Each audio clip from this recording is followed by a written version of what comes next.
What's up, Joe? What's up, everybody? This is Sports360, and I'm your host, Jeff Fannell. Today we have former Major League player, coach, and manager Jerry Manuel on the show. Jerry has been around the block a time or two, having spent over 4 decades in the game. He was on the coaching staff of the World Series champion Florida Marlins in 1997, and in 2000 he was the AL Manager of the Year with the Chicago White Sox. He joins us today to talk about his passion for youth development and his desire to see more African American players in the game. He has strong views on both topics, and you're going to hear them all on Sports 360.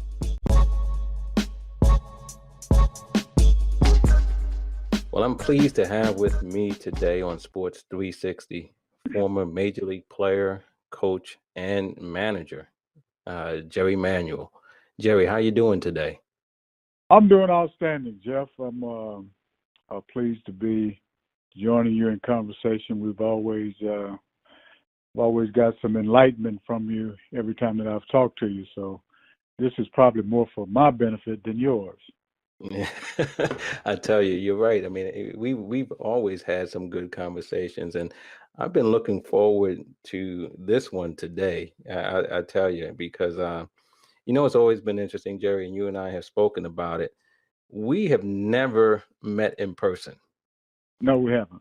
And No, it's we been a number of years, and we've talked over the phone, and sometimes we don't talk for months, and then one of us will right, call the other one, and it's almost like we just pick up where we left off, right, So right.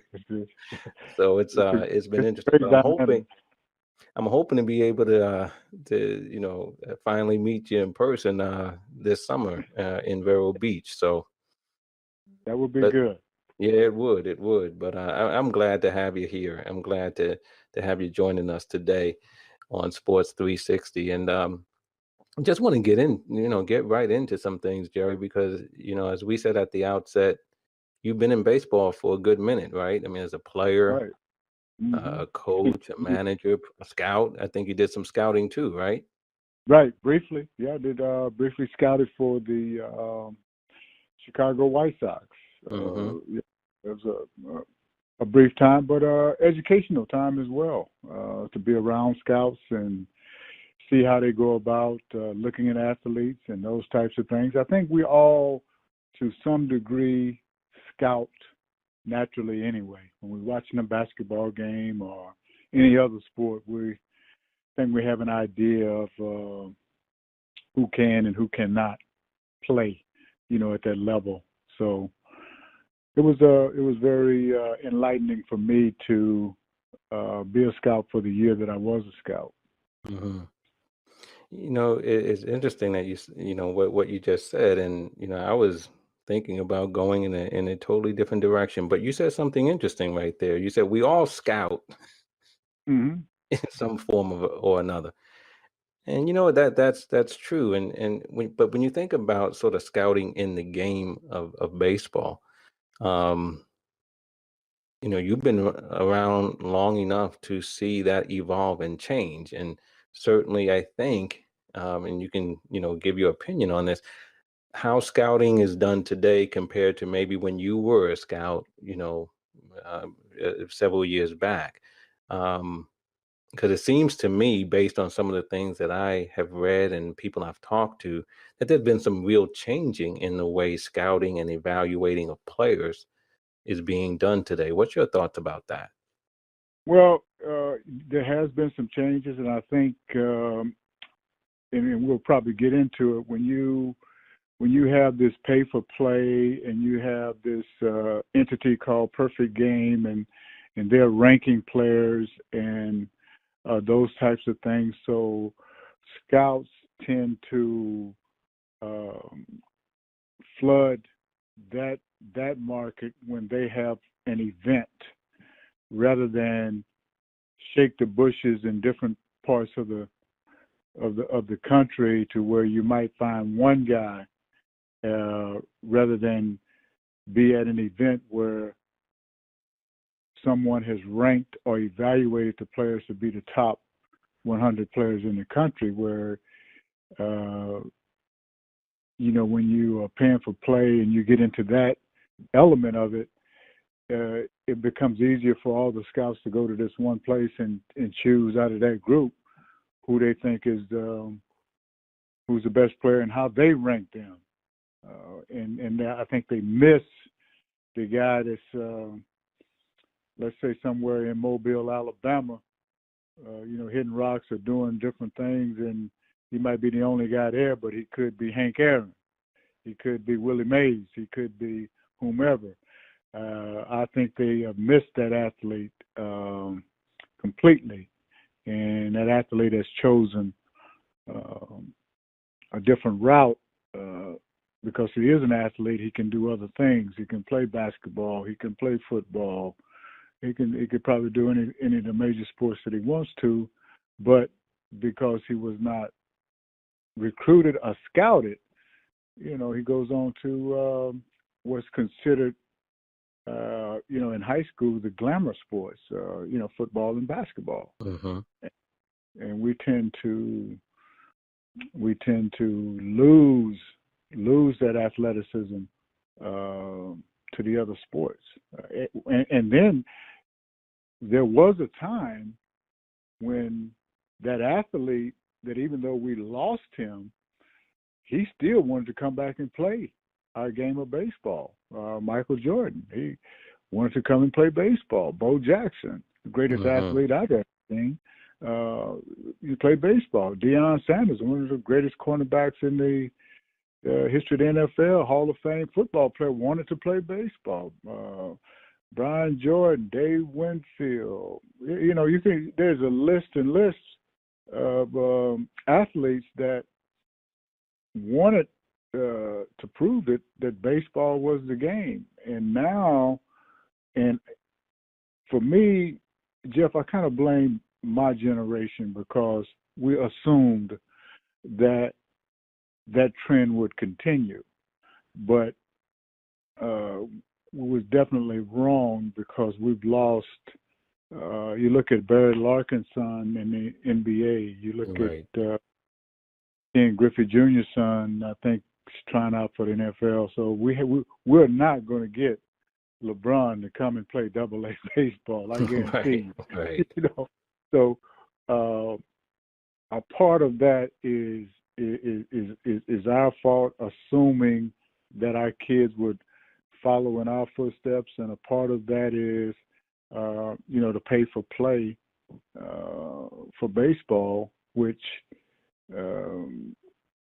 it costs an exorbitant amount of money to be a part of these events. And when you're in a culture that's 70% single family homes, that's difficult to buy into, $1,000 a month for lessons and $1,000 a month to go towards games and other money for hotels and travel and all these different things. So you almost eliminate us, our culture, just from that point of view as well too. So there's a number of factors that kind of go into. We start talking about scouting, but there's a number of factors that kind of go into why our game has slowed in that sense. And those are just a couple of them. Sure. There's too as well. Right. And I know, Jerry, in speaking with you over the years, that you have a real passion for the youth, and I think that's probably why you went there, even though we were talking about scouting, as you said, but talking about perfect game and pay for play, and how that in a very real way cuts off access to talented players who simply can't afford to buy into the pay for play model. But when it comes to the your passion for youth, I know you're doing a lot of things in that regard. You have a foundation, and I know I want you to talk about that a little bit and some of the things you've been doing to the foundation, a charter school, and you're otherwise involved in youth development. So um, that passion for youth that you have, how are you finding ways to express it and pursue it today? Well, Mahatma Gandhi said, if you want to do anything for this generation, you concentrate on the next generation to come. Hmm. And that next generation to come is the one that I'm concentrating on. I know it has to start. I believe in my heart it has to start at the youth level. I don't think we can start and start bringing guys in that have a pedigree for baseball and say let's do it this way. But the youth, if we can get enough programs for the underserved, uh, and get them into quality teaching and quality repetition of our game, I think you will see an increase in the number of talented athletes, regardless if they're are black or white.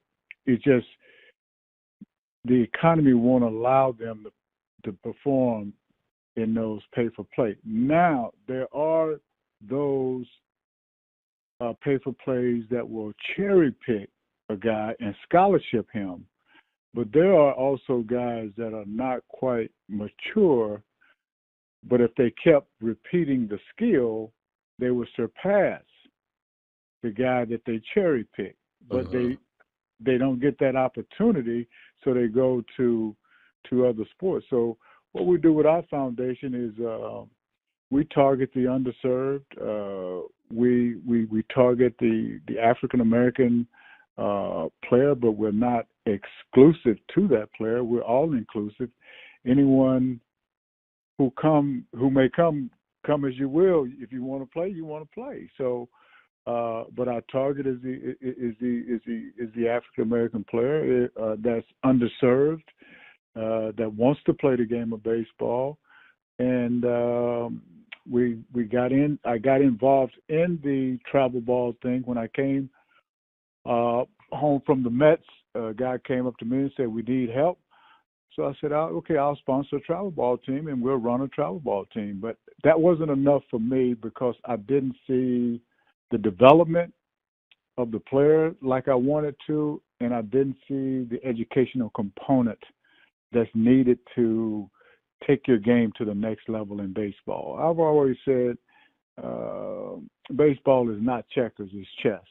Mm. And when you can get Right. the young ones to understand the nuances of the strategy and how the game is played, then they got a better chance of surviving when their skill is not what it should be, or their day, or they don't have a great day. What's considered a great day at the plate, they could be maybe 1 for 5, which is 200. You don't get nothing for that, but there's other ways to win a game when you're 1 for 5. You could have moved over 2 runners and Hmm. did the other things Sure. to help create a win and playing the game rather than playing for yourself. And I think that's the danger of the play for pay, is that you become an individual versus a teammate. And when you become a teammate, when you become an individual, you are all of a sudden put yourself bigger than the game. When you put yourself bigger than the game, then when the game's on the line, you don't understand why it's on the line and what's on the line. Hmm. Therefore, you don't perform.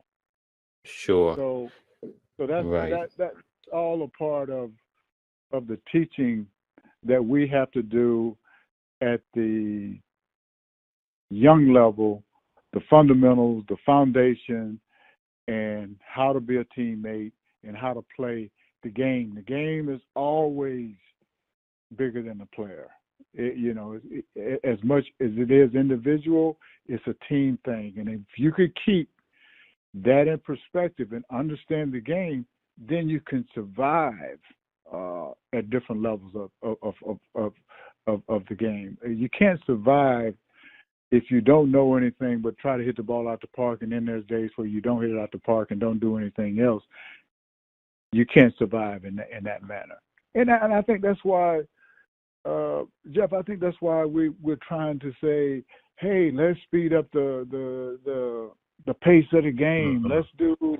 Let's do different things. When it's you're missing you're almost missing a culture that when they went, you were going to see something that you had never seen before. When Willie Mays went back in the World Series and caught the ball over his head and turned and threw it back in, he wasn't styling. He was thinking about keeping the runner from advancing. So now today it's a style, it's a layout, but don't get up. But the other guy runs the bases and scores the winning run. So what, Right. You understand what I'm saying? They played. I do. And you're making an interesting point, see, and of how, some of the evaluation models, that are attached to the youth game is creating that phenomenon that you're talking about, right? So the situation calls for hitting the ball to the right side to get that guy from second to third, right? Game is on the line. But because, the evaluation models seem to, measure other things, right, that hitter may not do what the situation requires. Instead, he's going to do what's best for him. Right, exactly. He's going to do what's best for him and try to hit the ball out of the ballpark and hit the ball in the air. And, the sabermetrics is a good thing. I think even though we didn't use the term, we were still using the model. Right. But we was using it in a different way. We knew what matchups as managers to use versus another person, that type of thing. So it's just a different language that they're using, and they're trying to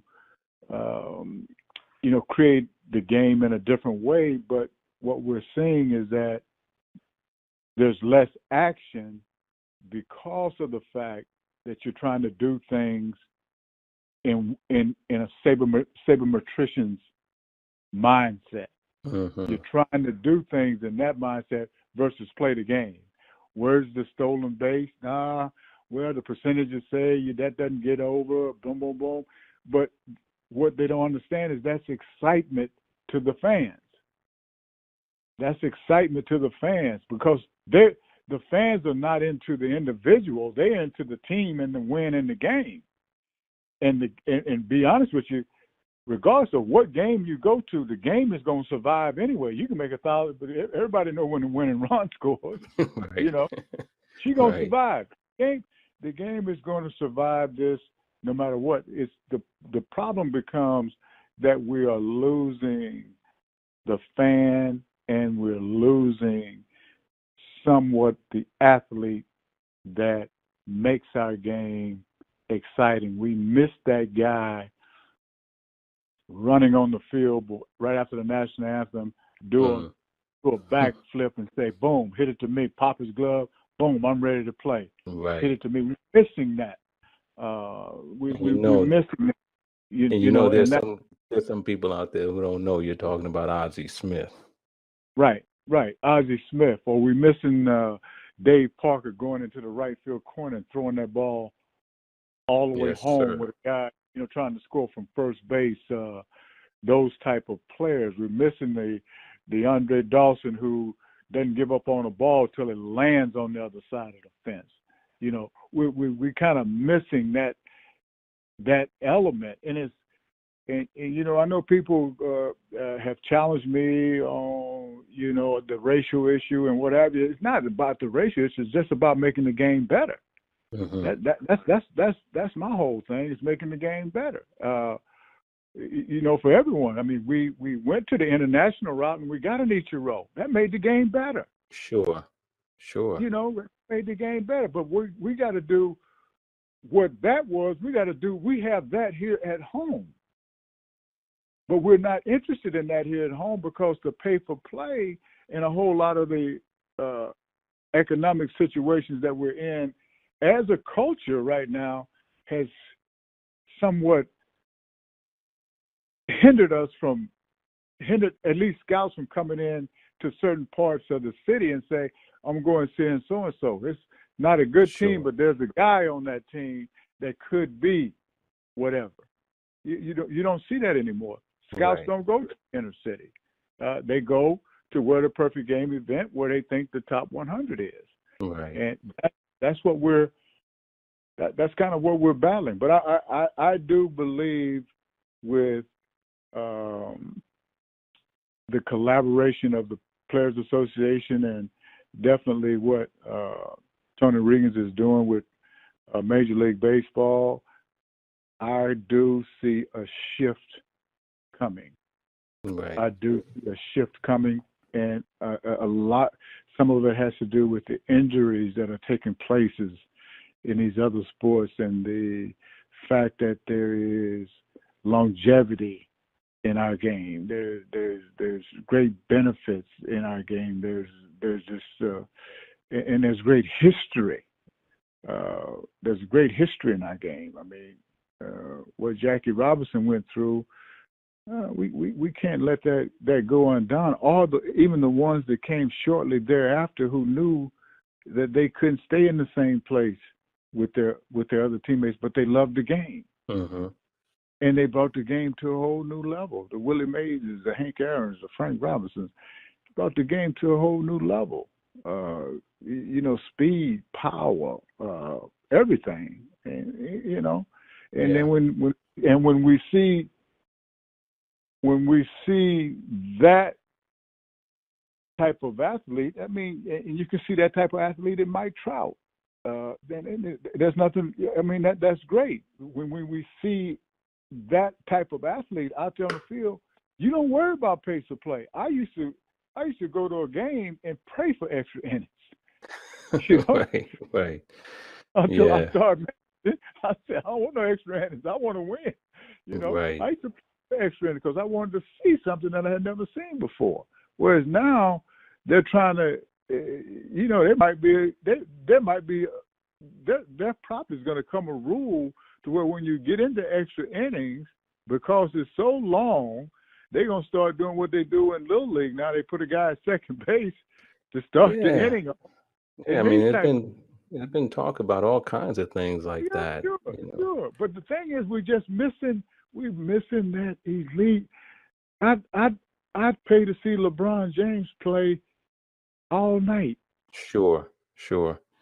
But Jerry, I mean, you're working with young people, and I want to. You also mentioned, the collaboration between Major League Baseball and the Major League Baseball Players Association on the youth front. And I want to talk about that in a second. But in your experiences, working through your foundation, the Jerry Manuel Foundation, and working with young people, like, what are the types of things that you do, and what's some of the success that you've seen in trying to address some of these issues?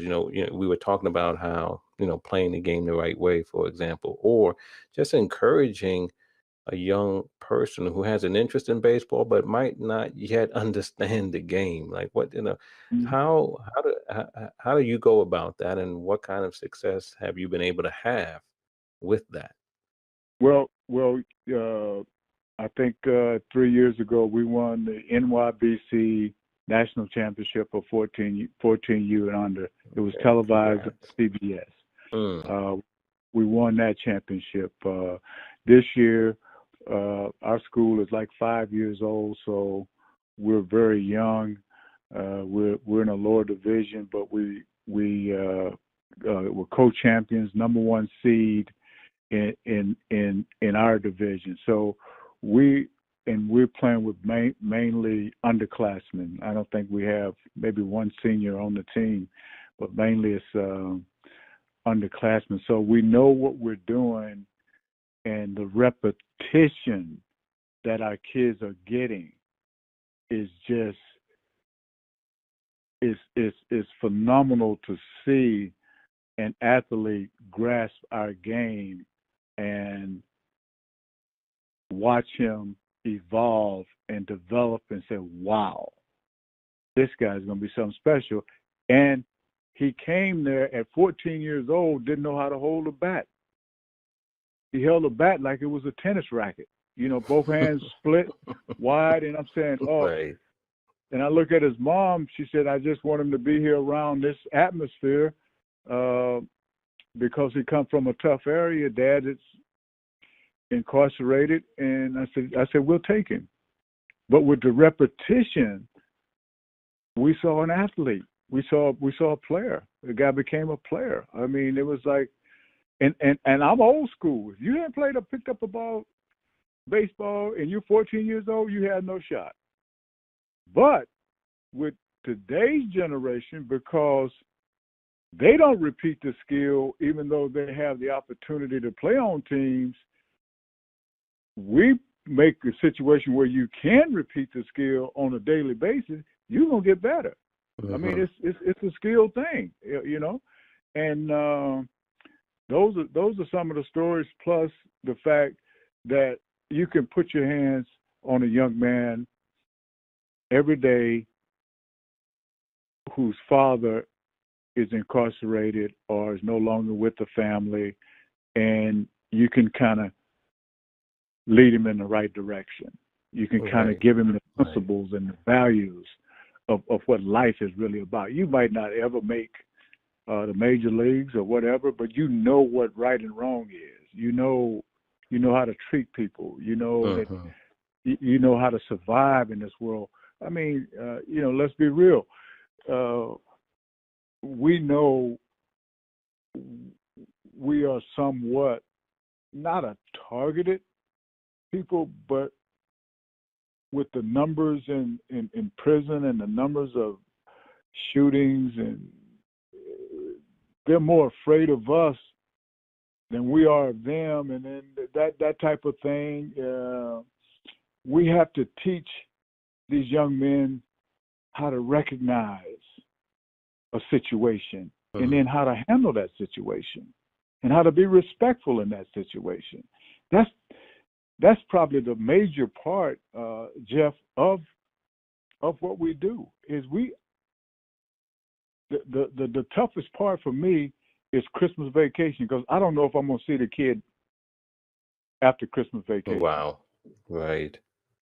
That's the toughest part for me. We try to have little functions and do little things and what have you, but the environment in which he's in, whether or not that's going to produce fruit. Sure. Or not. And that's what we're battling. We're trying to change the environment, give the right soil, the right fertilizer, the right discipline, so that this tree can bear fruit. And then fruit can bear seed, and that seed can bear other fruit. Yeah. That's what we're trying to do. Right. And you touched upon, I think, what is, I know, part of what, this collaboration between Major League Baseball and the Players Association is trying to do, what you're doing in your work through the foundation. And that is, and we all know this, right? The benefits that sports can have on whole person development, right?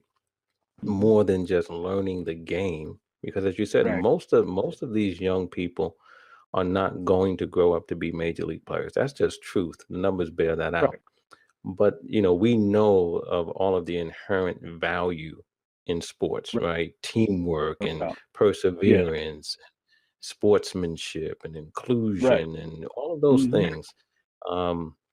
Those are all very positive things. And you talked about it, when you said, hey, maybe the dad is not around, but we're able to put our hands on the kid every day. And that certainly has value. But talk a little bit about your involvement with that, Major League Baseball Players Association collaboration. We mentioned Vero Beach. Most people don't even know what they're talking about with Vero Beach, but just talk a little bit about what's going on there, and how things are shaking out with the youth development program that the league and the union are working together on. Yeah, that's been very exciting for me because our first year, I think we had 120 kids from around the country, and underserved kids, predominantly African American kids that played baseball. And my first year, I didn't think we would be able to do that because they say we weren't playing the game, but we found kids that were playing the game, and collaborating with the Player Association and the type of coaches that we brought in, it made us have to make an adjustment on our teaching for them to understand where we were trying to take them as, like you said, not only baseball players, but as men, as we talk about.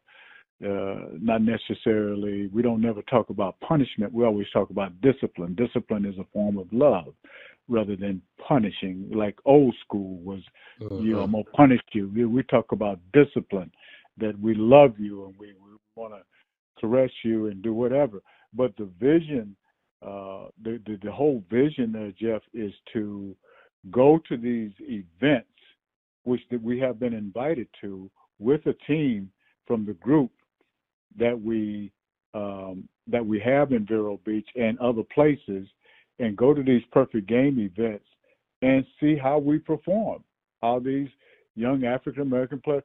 And I'll tell you, when we last year played one of the powerhouse teams and beat them, and we beat them, and we go to another event, guess what? They want to make sure we were there so they could play us again. Right. So I said, people, I said, look, we're on the precipice of being able to have our own event because people are going to want to play the best. That's what we're trying. That's the end vision, is for us to have our own thing, to where our culture buys back into the fact that, boy, I'm outside, it's baseball, I remember this game, I know it, whatever, blah, blah, blah. And look at this. They're barbecuing, they got music going, they're doing the whole nine thing, Right. and they're playing good baseball. Right. That's when, in my opinion, Jeff, that's when we're going to get our culture back interested in our game. And also, I mentioned this, got into a little trouble, and I'm going to mention it again, that the WBC should, if a culture is lacking from the game, we should have our own team in the WBC. I think we should segregate at that time just to integrate later. And I think that with that being done, we might not win it or don't have to win it. The Chicago Little League team didn't win it, but everybody was watching of our culture. The ratings was as high as they've ever been because we're watching those kids play. That's what we do as a people. That's who we are. And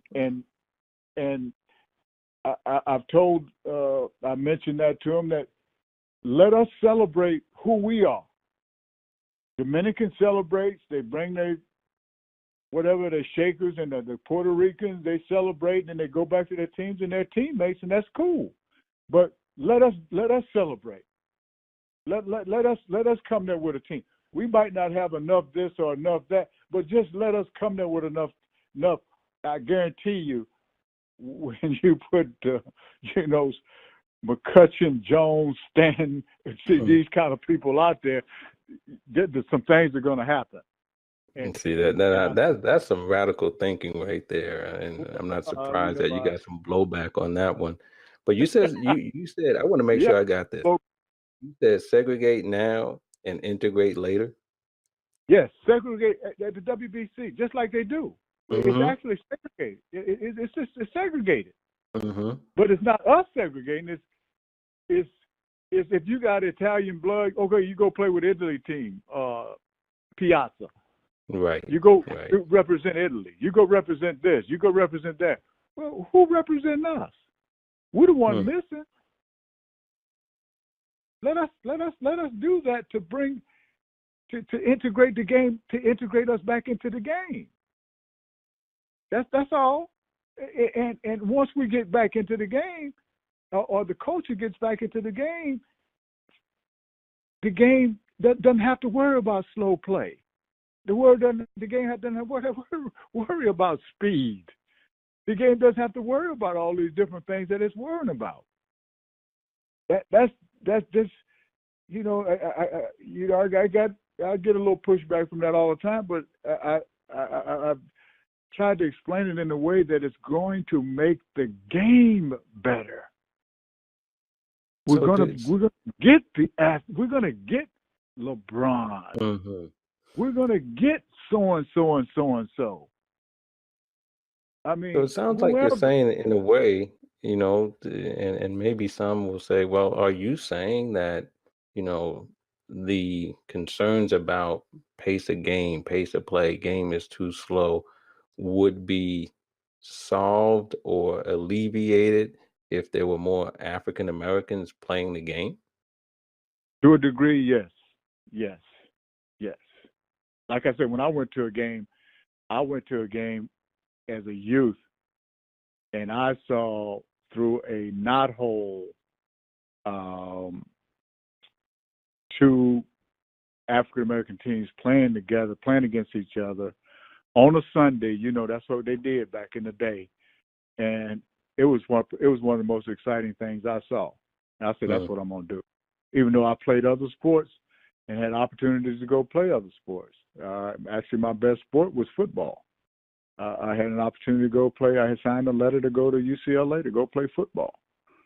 And but I said I was going to play baseball because my dad had played a little bit in the Negro Leagues. When they come through, they needed a pitcher. They call him, but my mom would say, "Hey, boy, you got 7 kids here. You can't be traveling all around the world. You need to be working, that type of thing." So, but it was fun, and it was baseball. It was a show. It was the umpires even they showed out on you. I mean, it was an event. I mean, you look at the All-Star game that they had in Comiskey Park in those days, how packed that was. That was an event. People wanted to stay out there all day and all night. They want double headers. They want everything. Nobody worry about no pace of play because they're going to see something exciting. They're going to see somebody do something. You're going to see Ozzie Smith make a play with a bare hand that ain't nobody ever made since then. You're going to see something. And it's not so much it's the team. You had to, you stayed with a team, which was a good thing. And now you supported that team. I mean, I'd have to be honest with you. We grew up, when Ebony Magazine used to show the teams, but they would show the number of blacks on the team during the beginning of the year. So whoever had the most blacks, that's who we went for. Unfortunately, Okay. that was just. I mean, that was the thinking at that time. I'm from the South. That was just the thinking at that time. But I do believe that thinking has changed. It doesn't matter to me now who's who or who's what. What matters to me is that there's an element missing in the game on a consistent basis, day in and day out. And I think the pay for play, the individuality has somewhat destroyed that. Sure. Trying to hit home run and you get strikeouts. Strikeout is boring. I mean, come on. Nothing happening. There's nothing going on. Nobody doing anything. That's Sure. And today it was if you struck out, you took it personal. You're Right. gonna do something and run down there and make a play. Now the game becomes So as long as the strikeouts are high and they say the home run is the thing, well, that well and good, but that's not drawing. We're trying to change, but we can't change until we bring this other culture back into play. And how is that coming so far? I mean, do you see improvement I with? See it coming. Okay. I believe that with what we're doing with the collaboration that we have and what we're doing on the MLB side with these breakthrough series and things, and then in collaboration with the PA on the Vero Beach thing, I might not see it, but I know it's going to happen because I have seen players. I have seen some players, and I've seen some things that says, wow, these guys can play. And they keep coming, and they keep coming. So I believe it's going to change, and I think it's going to change the game. Not maybe all the way back to where we were. They do have some great ideas, but everything that we did, even with let's say walking a guy, there was some strategy even involved in that. And that was a tough thing, even though it took time. But there were sometimes you would go 3-2 or 3-1 and say, okay, put him on. But then you put him on, but then you go back behind the plate and throw a curveball. You throw a strike to him. You say you put him, you put your hand out, but but you go back. So there was strategy to everything that is somewhat now being eliminated to a degree. But I see why, because they're trying to speed it up, because it's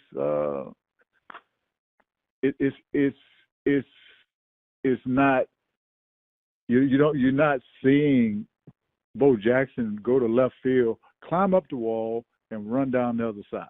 Right. You don't see that. You don't see that. And then him getting the ball and then throwing it all the way home from left field, 340 yards, 40 feet away, straight on the line. You don't see that. The emphasis is on the wrong things, in my opinion, and that's what makes it somewhat slow. Right. That's what makes it slow. You've been in arbitrations where guy led the league in stolen bases. Well, that's not that important of a stat. And they prove it to you that it's not that important, and then all of a sudden we believe it. So the guy said, well, hey, I ain't running no more. Well, that's certainly true. I mean, the stolen base, I mean, there are a few guys in today's game who are base stealers, but I mean, it's nothing like, Lou Brock or Ricky Henderson, Vince Coleman back in the day. Those guys who got on the base path and put fear in you. That's right. Your boy Phil told you that, right? Yeah. I'm scared to death, and he don't even have a bat in his hand. I'm scared to death. Right. Yeah. So the game has changed. Now, Jerry, you've been around this game for a long time. As we said, scout, player, coach, manager. You last managed, I think, in 2010, right? Right. Yeah, with the New York Mets. I remember when you took over, I'll call them my New York Mets, because I've been a Mets fan since I was a kid. Okay. Yeah, I mean, I remember, the '69 Mets, and how Cleon Jones caught that last out and dropped to one knee. Yeah. I mean, I used to, and then what's interesting about that? I mean, you think about the New York Mets back then, and even you're talking about, they had Don Clendenin, Tommy Agee, Cleon Jones. And for me, I used to imitate Cleon Jones when making that catch and dropping to the knee. I used to imitate Ralph Garr, when he used to, he'd be running out of the batter's box before he even hit the ball. You know what I mean? That's right. Right. Yeah. But yeah, I remember, so you last managed in 2010 with the Mets. And so you've been around the game for a long time. You've touched on a lot of things, but like, what are some of the biggest changes that you see for good and for bad that is in the game today? What are some of the Let's start with some of the good things, if you've seen some that are part of the game today, and then some of the things that maybe are not so good that we maybe need to address. Well, I think the good things. I think the velocity is up. I think you're seeing guys that have a little bit more. You're seeing more power pitches, but on the flip side, you're seeing more power throwers. I'll put it that way. But on the flip side, you're not seeing the power pitcher, kind of like Tom Seaver was. He was a power pitcher. He just didn't throw, whatever, 100 miles an hour. He pitched at that way. Pedro pitched with 97 and 98, but he pitched. So I think the good thing is that we are seeing some good arms, but again, on the flip side, we're not seeing good pitching. I think we're seeing some power. I think that's a good thing to see the ball hit 400 feet.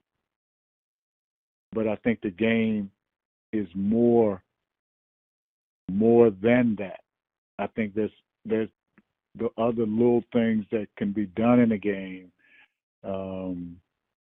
For example, you can play shortstop and go 0 for 4, but you could probably save a game by holding a runner the right way. I mean, these are intricate things that I'm talking about, and I kind of watch it from a different perspective than probably the normal fan. But I just believe, Jeff, that the game, she is going to survive no matter what's thrown at her. That's good. No matter what's thrown at the game, she is going to survive. How bad, in my opinion, some of the mistakes that were made strategically in the World Series, it was great. It was the World Series. You know what I'm saying? Yeah. It was still the Little League World Series. It's still the game. The game. If we keep messing with her, then we're going to destroy her. But I don't think she can be destroyed. I'll put it that way. I don't think they can do whatever they want to do, but she will survive. She will survive the hurricanes, whatever that comes through there. She's going to survive. How we play it, how we do it, she's still going to survive. We might go through. We might go through economic period where people aren't showing up to the ballparks. They got other interests and other things, and we're trying to do all we can to create interest and what have you. But the game, you can go and sit in a park in an atmosphere, sit outside, and the casual fan can know winner or loser and what's going on for the most part. Right. The strategist, now he might see it a little different way. And we have to be careful that we don't lose the casual fan because of our sabermetrics, our algorithms, and all these things that casual fans not really interested in. Right. We're trying to get too smart for what the game was really meant to be. Yeah. And look, and I'll go on record, and whether others believe, otherwise, that's fine. It's just a matter of opinion. But, there's been a lot of changes in the game that, you said the game, she will survive.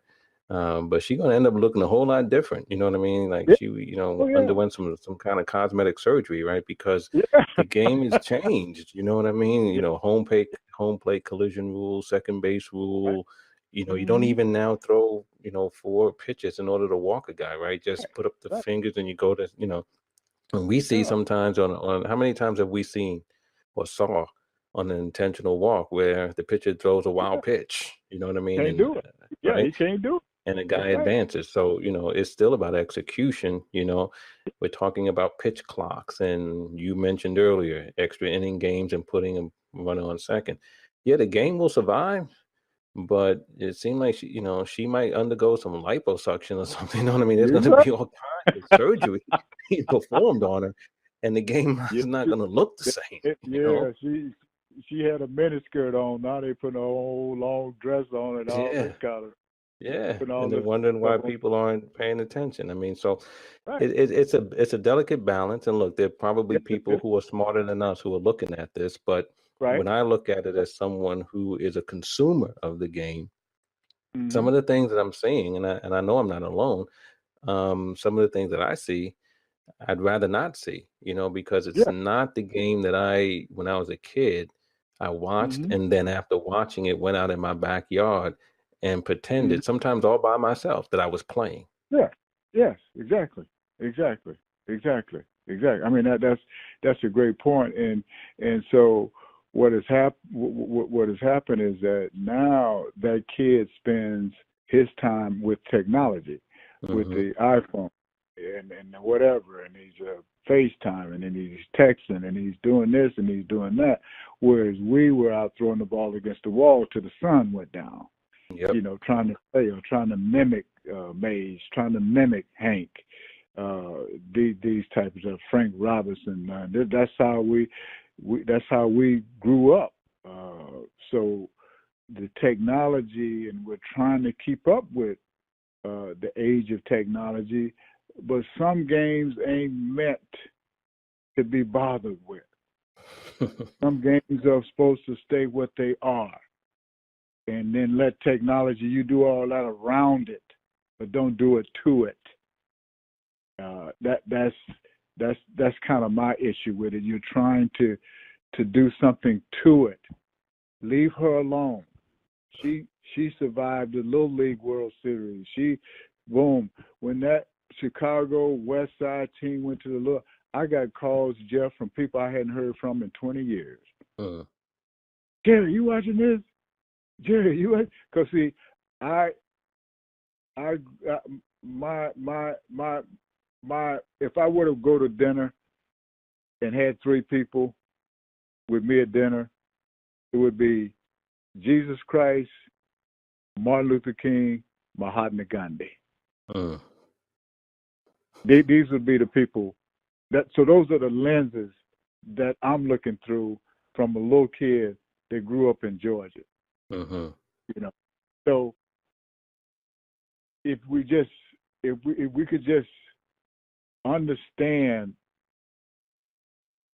what we're trying to gain, but understand the consequences of what we're losing in making these decisions. Who are we losing? What are we gaining when we make these decisions to change this game this way? Instead of going out and I have to give Tony Riggins, Dale Matthews, those guys over there. They seem to get it, and they're trying to do all they can for the youth, because it's the next generation, Right. for the youth to get back and enjoy this game, and to do things like the Dream Series. We had a Dream Series on Martin Luther King weekend in Arizona, where those kids came out. We had pitchers and catchers. The two elements that are lacking at the major league level, and there was 60 something. We had to cut people off. Wow. What That was ages? uh, juniors, juniors in high school, juniors and maybe a couple sophomores. We had to cut people off, It was the Dream Series, and we had Martin Luther King speeches playing over the loudspeaker. It was just a chill bump experience to see that many of them out there pitching, and pitching with flair and charisma. That where, boy, I go, you 16, well, I'll go see you pitch. I'll pay to see you pitch. You doing the things that all can used to do, all those old guys. You know Right. what I'm saying? Well, let me ask you about that though, You Jerry, pitching. but do you think the game and even some of the players in the game are ready for that? Because you mentioned oil can. I remember Luis Tion or even Juan Marichal, right? I mean, some of the Yeah, things that they did, right? yeah, That how accepted would that be? We see players like Carlos Gomez today, right? Who seems yeah, to always be in hot water with somebody yeah, because they think he's not playing the game, quote unquote, the right way. You know what I mean? right. Because, I mean, Jose Batista and his bat flip was like, oh my gosh, you know what I mean? So, and we hear this all the time, right? Even we saw it in the WBC. There were some Mm-hmm. players on the American squad who were critical of, I don't know if it was the Puerto Rican team or the Dominican team, about the way they play because they were playing with excitement and with flair. So I guess my Uh-huh. question is, yeah, okay, we see some of these young people coming up with flair and all those things. Is the game ready to accept that today?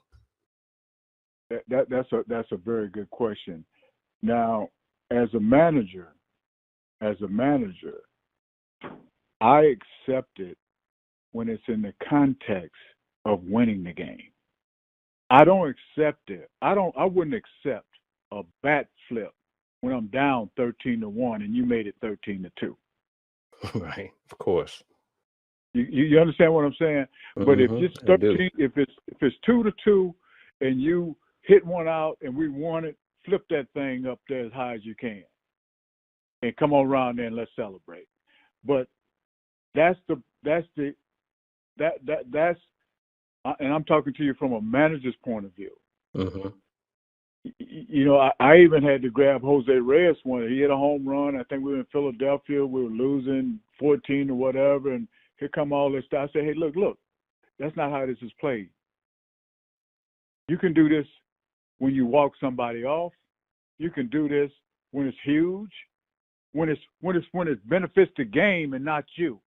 hmm You understand what I'm saying? When it Yeah. benefits the game and not you. Derek Jeter, you never knew whether he was 0 for 40 or 40 for 40. But you did not want him at the plate when the game was on the line. You'd rather face A-Rod, Posada, or whomever else they had on that dynamic lineup. You'd rather face them than Derek Jeter. No question. No You understand question. what I'm saying? I So do. because he was everything he was doing was about the game. You can celebrate within the game. There's no doubt about that. But there's a time for that. You can have flair if it's 2 outs, a man on third, and they hit you a shot to left field. I mean, the shortstop, and you backhand it somehow and pimp it over there to first and get it over there to first and come off and slide. You playing the game because you're saving a run. hmm It has to be in the context of the game, not in your context. Right. If I make sense, I don't know if that makes sense to you or Yeah, not. it makes perfect sense. It makes perfect Yeah, sense. So, and yes. that's where that's where people tend to shy away and call this a different type of ball hmm Yeah. because it's not in the context of winning. If it's in the context of winning, celebrate. Show the flair. Sure. Sure. LeBron hit the game-winning shot. He jumped up on the stage. No question. Yeah. Yeah. You know what I'm saying? That's what he's not gonna do that. He hit the shot at the buzzer at halftime. Right. Game ain't over. Right. That's right. It's a time and a place for that. It's a time and a place. Exactly. So It's a time and a place. yeah. That's what the players. I give my players all the freedom in the world in the context of the game. Mm-hmm. Yeah, Yeah. it has to be in the context of the game. I love that. I love that. That shows me that you're fearless. You want to play. You want to win in the context of the game. What does the game call for? Not what you Right. call for. What the game call for. That's. I hope I explained that. Yeah. No, I get it. I mean, but it's one of those things where, yeah, there's a place for it, but it needs to be exercised, at the right time, and Yeah, yeah. So no, I get it. But yeah, I got two yeah. things to ask you. Go ahead. Willie Mays caught the ball over his shoulder. Yeah. Yeah. I He didn't mean, dive stay out. He caught over his shoulder and got it back in. sure. Hat Yeah. flew It's no off. question Everything about it. flew off. He said, "I got to get this back in because the game is on the line. I can't let this guy get the second." Right. Right. No, that was a baseball play, right? I mean, we can look at it and say, that, the spin, the hat flying off, you know what I mean? And like, oh, he was no, Yeah, that was a pure baseball play that just had some flair to it, right?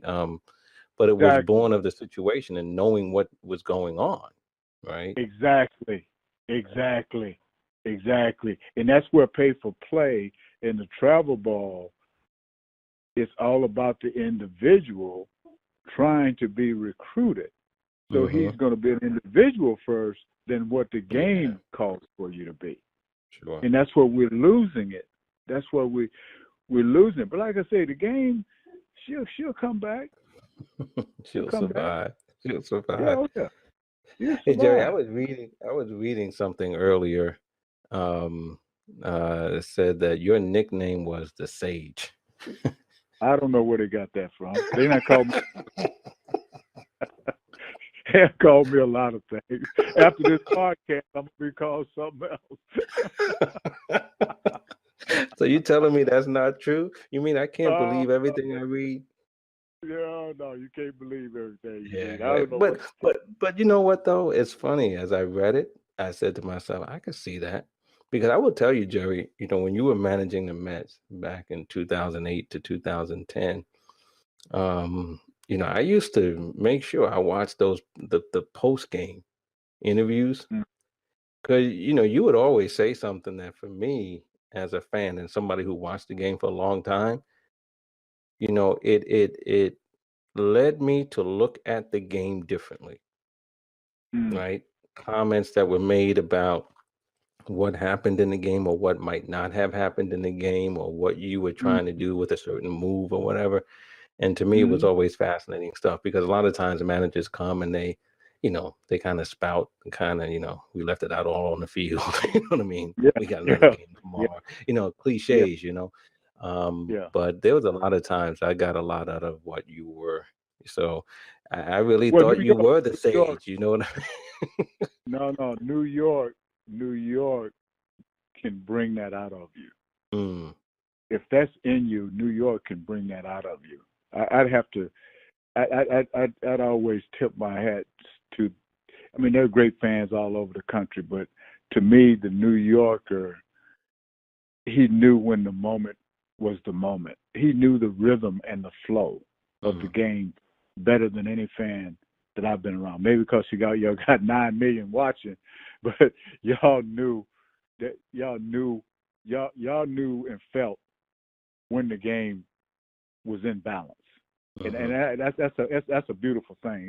It was a great experience for me, and the questions that I received were great. Now I never read anything I said. I just knew that, oh wow, you got to be prepared here. Yeah. This is a whole. This is not Kansas City where you can just step up and jump out and leave. You got to give them a reason. Yeah. And you know, we felt that we just didn't do things off the cuff. You had to be Mm-hmm. prepped and ready to go because New York. she wasn't going to survive there in New York. I mean, I didn't survive anyway, but that's part of the job, Right, right, right. but you know what? I can feel good going in there, sit down in the stands and watch a game. I Sure. would. I'm good. I'm Hmm. good. Yeah, yeah, yeah. 2008 was always, to me, that was one of the toughest years as a Met fan. That Hmm. that was a tough one. But so, Jerry, let me ask you this before we go. What kind of things, you've been in this game for a while, but what kind of things are you looking forward to trying to accomplish in the future? What kind of things you have on the horizon? I know you're going to keep working with the youth, but what does the future hold in terms of some of the things you want to still do in the game? Well, again, I'd like to uh, continue to be a visionary, so to speak, as to getting our culture back involved in the game of baseball. And I think it's going to start at the youth level.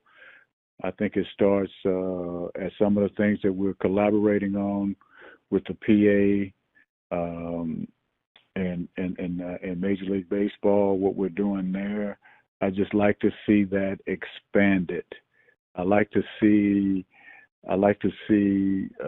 academies like Oak Hill for basketball. I like to see academies for baseball go up all over the country for underserved kids, not charging $30,000 for tuition. These types of things. These are the things that I like to see that I think can happen in baseball that will change the game. We're not going to change the game with the pay for play. That's not going. That's not. We got to go and get these kids out of these tough uh, neighborhoods and what have you, and give them some hope and give them some character as they grow up. Give them some foundation. Give them some fundamentals. Give them some principles for life. They might not become a baseball player, but they can become an owner. They can do whatever they want to do, whatever their gift is that they have for the game can be seen, and we can go and pick that fruit from that gift and know that it's right. Mm-hmm. That's what I'd like to keep pushing at. When I'm done, uh, I just hope you say, "Well done, Mm-hmm. good and faithful," and that I'm empty. Right. I get, Right. you know, that's my hope. That Yeah. whatever he has for me, he said, "Well done, well Yeah. done." I'm good, and it doesn't have to be for me anymore, Jeff. It doesn't have to be on that platform or that stage. Mm-hmm. It could be out in the middle of nowhere. As long as he say, "Well done," Sure. I'm good. Sure. I'm good.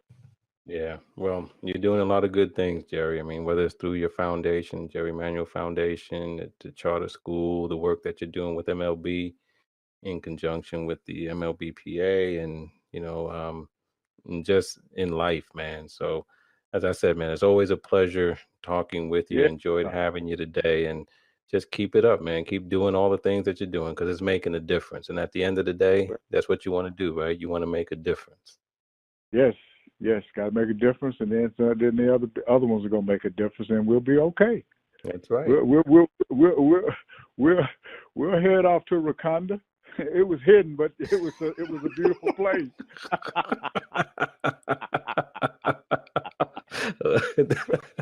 See, you want It to was start hidden, but another it was a conversation, but beautiful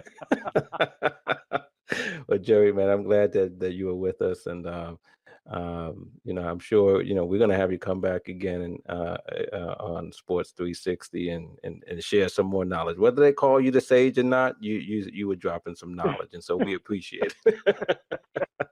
Hey man, give my best to your wife, man, and I hope you guys are doing well. I Thank hope you you. guys are. I really Thank do. you. I certainly will do that. Yes, please do. Please do. Okay. All right. Jerry Manuel. Thanks, Jerry. Man, did Jerry Manuel bring it. His passion and dedication for youth is palpable, and his views on the benefits of more African American players in baseball are sure to spark conversation and thought. But that's what it's about, isn't it? That's what makes life a beautiful thing. Diversity of people, diversity of opinions. We'll continue bringing you more of both. But for now, we gotta break camp. Be sure, though, to drop us a line, leave us a comment. We look forward to hearing from you. But you know what time it is now. It's time to go home. Scully, get us on up out of here.